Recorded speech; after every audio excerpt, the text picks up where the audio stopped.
अपेक्षेप्रमाणे नेवासा पंचायत समितीच्या सभापतीपदी सुनीता शंकरराव गडाख यांची तर उपसभापतीपदी राजनंदिनी अजित मंडलिक यांची बिनविरोध निवड करण्यात आली।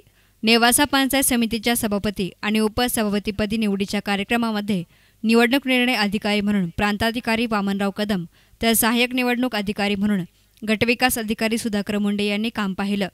क्रांतिकारी शेतकरी पक्षाने पहिल्याच धडाक्यात पंचायत समितीच्या 14 पैकी 12 जागेवर विजय मिळवून नेवासा पंचायत समितीवर एकतर्फी मताधिक्य मिळवलं। त्यामुळे निवड बिनविरोध होणार होतीच।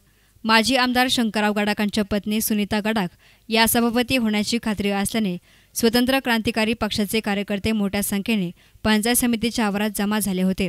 तसेच पंचायत समितीच्या आवारात मोठा शामियाना उभारण्यात आला होता।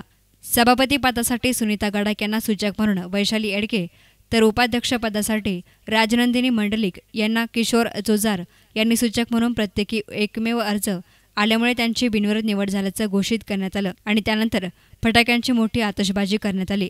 भाजपाचे एकमेव पंचायत समिती सदस्य अजित मुरकुटे हे गैरहजर राहिले।